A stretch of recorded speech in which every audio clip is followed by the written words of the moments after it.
ದೇವರ ಆತ್ಮನು ನನ್ನೊಂದಿಗೆ ಮಾತನಾಡಿರುವಂತ ನಮ್ಮ ದೇವರು ತನ್ನ ವಾಕ್ಯಗಳನ್ನ ನಮಗೆ ಕಲಿಸಿದಂತ ಸಂದೇಶವನ್ನೇ ಇವತ್ತು ದೇವರ ಸನ್ನಿಧಿಯಲ್ಲಿ ನಾವು ಧ್ಯಾನಿಸುವುದಕ್ಕಾಗಿ ನಾನು ಇಷ್ಟಪಡುವನಾಗಿದೆ. ಅರಸನಾಗಿರುವಂತ ಸೊಲೊಮೋನನು ತನ್ನ ಪ್ರಸಂಗಿಯನ್ನ ಪುಸ್ತಕವನ್ನು ಬರೆಯುವಾಗ ಬಹಳ ಅದ್ಭುತವಾದ ರೀತಿಯಲ್ಲಿ ಇದರ ಕುರಿತಾಗಿ ಆತನು ಬರೆಯುತ್ತಾನೆ.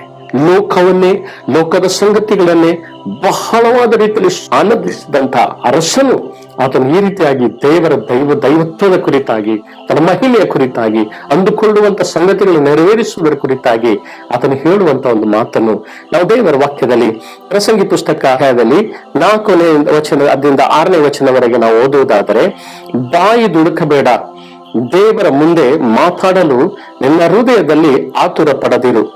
ದೇವರು ಆಕಾಶದಲ್ಲಿದ್ದಾನಲ್ಲ, ನೀನು ಭೂಮಿಯಲ್ಲಿದ್ದಿ, ಆದ ಕಾರಣ ನಿನ್ನ ಮಾತುಗಳು ಕೊಂಚವಾಗಿರಲಿ. ನೀನು ದೇವರಿಗೆ ಹರಕೆಯನ್ನು ಕಟ್ಟಿದರೆ ಅದನ್ನು ತೀರಿಸಲು ತಡ ಮಾಡಬೇಡ. ಆತನು ಮೂಢನಿಗೆ ಒಲೆಯನು, ನಿನ್ನ ಹರಕೆಯನ್ನು ಒಪ್ಪಿಸು. ನೀನು ಹರಿಸಿಕೊಂಡು ತೀರಿಸದೆ ಇರುವುದಕ್ಕಿಂತ ಹರಕೆ ಮಾಡಿಕೊಳ್ಳದೆ ಇರುವುದು ವಾಸಿ. ನಿನ್ನ ಬಾಯಿ ನಿನ್ನನ್ನು ಪಾಪಕ್ಕೆ ಗುರಿ ಮಾಡದಂತೆ ನೋಡಿಕೊ. ಇದು ಅಜಾಗ್ರತೆಯಿಂದಾಯಿತೆಂದು ದೂತನ ಮುಂದೆ ಹೇಳಬೇಡ. ದೇವರು ನಿನ್ನ ಮಾತಿಗೆ ರೋಷಗೊಂಡು ನಿನ್ನ ಕೈ ಕೆಲಸಗಳನ್ನು ಏಕೆ ಹಾಳು ಮಾಡಬೇಕು? ದೇವರಿಗೆ ಸ್ತೋತ್ರವಾಗಲ್ಪಡಲಿ. ಹಲ್ಲೆಲೂಯಾ. ನೀನು ಬಾಯಿ ದುಡುಕಬೇಡ. ಒಂದು ವೇಳೆ ನಿನ್ನ ಬಾಯಿ ದುಡುಕಿ ನೀನು ದೇವರ ಮುಂದೆ ನೀನು ಮಾತನಾಡಿದಿರಬಹುದು. ನೀನು ಮಾತನಾಡುವಾಗ ನೀನು ಯೋಚಿಸು, ಯಾಕಂದ್ರೆ ದೇವರು ಆಕಾಶದಲ್ಲಿದ್ದಾನೆ, ನಾವುಗಳು ಭೂಮಿಯಲ್ಲಿದ್ದೇವೆ.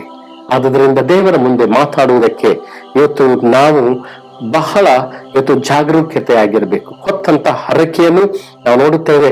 ಅದನ್ನು ತಡ ಮಾಡಬೇಡ ಎಂಬುದಾಗಿ ಕೂಡ ಅರಸನಾಗಿರುವಂತಹ ಸೊಲೊಮೋನನು ಆತನು ಹೇಳುವನಾಗಿದ್ದಾನೆ. ಯಾಕಂದ್ರೆ ಮೂಢನಿಗೆ ದೇವರು ಒಲಿಯುವುದಿಲ್ಲ, ದೇವರು ಆಶೀರ್ವದಿಸುವುದಿಲ್ಲ, ಅವನ ಪ್ರಾರ್ಥನೆಯನ್ನು ಕೇಳುವುದಿಲ್ಲ, ಅವನನ್ನು ಕರ್ತನು ತಾನೇ ಅವನ ಜೊತೆಯಲ್ಲಿ ಇರುವುದಕ್ಕೆ ಅವನು ಬಯಸುವುದಿಲ್ಲ ಎಂಬುದಾಗಿ ದೇವರ ವಾಕ್ಯದಲ್ಲಿ ನಾವು ಕಾಣುತ್ತೇವೆ. ದೇವರಿಗೆ ಸ್ತೋತ್ರ.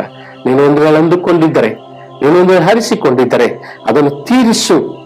ಅದನ್ನು ತೀರಿಸದೆ ನೀನು ಇರಬೇಡ.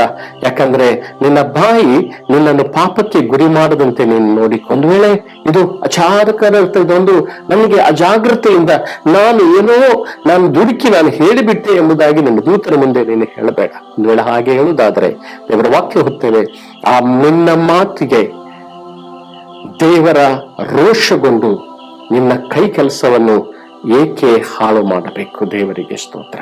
ನಾವು ಅಂದುಕೊಂಡಂತ ಕೆಲಸವನ್ನ, ಅಂದುಕೊಂಡಂತ ಹರಕೆಯನ್ನ ಒಂದು ವೇಳೆ ತೀರಿಸದಿದ್ರೆ, ಅದು ಬೈ ಮಿಸ್ಟೇಕ್ ಆಗಿ ನಾನು ಹೇಳಿಬಿಟ್ಟೆ, ಅಯ್ಯೋ ನನ್ನ ದುಡುಕಿ ನಾನು ಹೇಳಿಬಿಟ್ಟೆ, ಅದನ್ನು ಮಾಡುವುದಕ್ಕೆ ನನಗೆ ಆಗ್ತಾ ಇಲ್ಲ ಎಂಬುದಾಗಿ ನೀನು ಒಂದು ವೇಳೆ ಅಂದುಕೊಂಡು ನೀನು ಮಾಡದೇ ಇರುವುದಾಗಿದ್ರೆ ಅದು ಪಾಪವು, ಅದು ಮೂಢಕ್ಕೆ ನಮ್ಮನ್ನು ನಡೆಸ್ತದೆ, ದೇವರಿಂದ ನಮ್ಮನ್ನು ದೂರಕ್ಕೆ ನಡೆಸ್ತದೆ. ಅದು ಮಾತ್ರವಲ್ಲ, ದೇವರ ಆಶೀರ್ವಾದವನ್ನು ನಾವು ಅನುಭವಿಸದ ಹಾಗೆ ಮಾಡ್ತದೆ. 4ನೇದಾಗಿ ನಾವು ಕೈ ಹಾಕುವ ಕೆಲಸವನ್ನು ಕೂಡ ದೇವರ ಆಶೀರ್ವದಿಸುವುದೇ ಇಲ್ಲ. ಸಭೆಯಲ್ಲಿ ಮುಗ್ದಿರಬಹುದು, ಸಭಾ ನಾಯಕನ ಮುಂದೆ ಹೇಳಿರ್ಬಹುದು, ಸಭಾ ಪಾಲಕರ ಮುಂದೆ ಹೇಳಿರ್ಬಹುದು, ಒಂದು ವೇಳೆ ಸಭೆಯಲ್ಲಿ ಸಾಕ್ಷಿ ಹೇಳುವಾಗ ಹೇಳಿರ್ಬಹುದು, ನಿನ್ನ ಕುಟುಂಬದಲ್ಲಿ ನೀನು ಹೇಳಿರ್ಬಹುದು, ನಿನ್ನ ಜನರ ಮುಂದೆ ಹೇಳಿರ್ಬಹುದು, ಅಥವಾ ನೀನು ನಿನ್ನಷ್ಟಕ್ಕೆ ನಿನ್ನ ಅಂತರಂಗದಲ್ಲಿ ಅಂದುಕೊಂಡಿರಬಹುದು. ಆದರೆ ಆ ಸಂಗತಿಗಳನ್ನ ತೀರಿಸದೆ ಇರುವುದಾದರೆ ದೇವರು ನಿನ್ನ ಕೈ ಕೆಲಸವನ್ನ, ನಿನ್ನ ದೇವರ ರೋಷ, ದೇವರ ಕೋಪ ಅದರ ಮೇಲೆ ಆವರಿಸಲ್ಪಡ್ತದೆ. ಆದುದರಿಂದ ಬೇಗನೆ ದೇವರ ಹತ್ರ ನೀನು ಬಂದು ನೆನಪು ಮಾಡಿಕೊಂಡು ದೇವರಿಗೆ ನಿನ್ನ ಹರಕೆಯನ್ನ ಸಲ್ಲಿಸು, ದೇವರಿಗೆ ನೀನು ಒಪ್ಪಿಸಿಕೊಡು, ದೇವರಿಗೆ ತಿರುಗಿಕೋ. ದೇವರ ಮುಂದೆ ನೀನು ಅಂದುಕೊಂಡಂತ ಸಂಗತಿಗಳನ್ನು ಮಾಡುವುದಕ್ಕೆ ನೀನು ಪ್ರಯತ್ನ ಮಾಡು.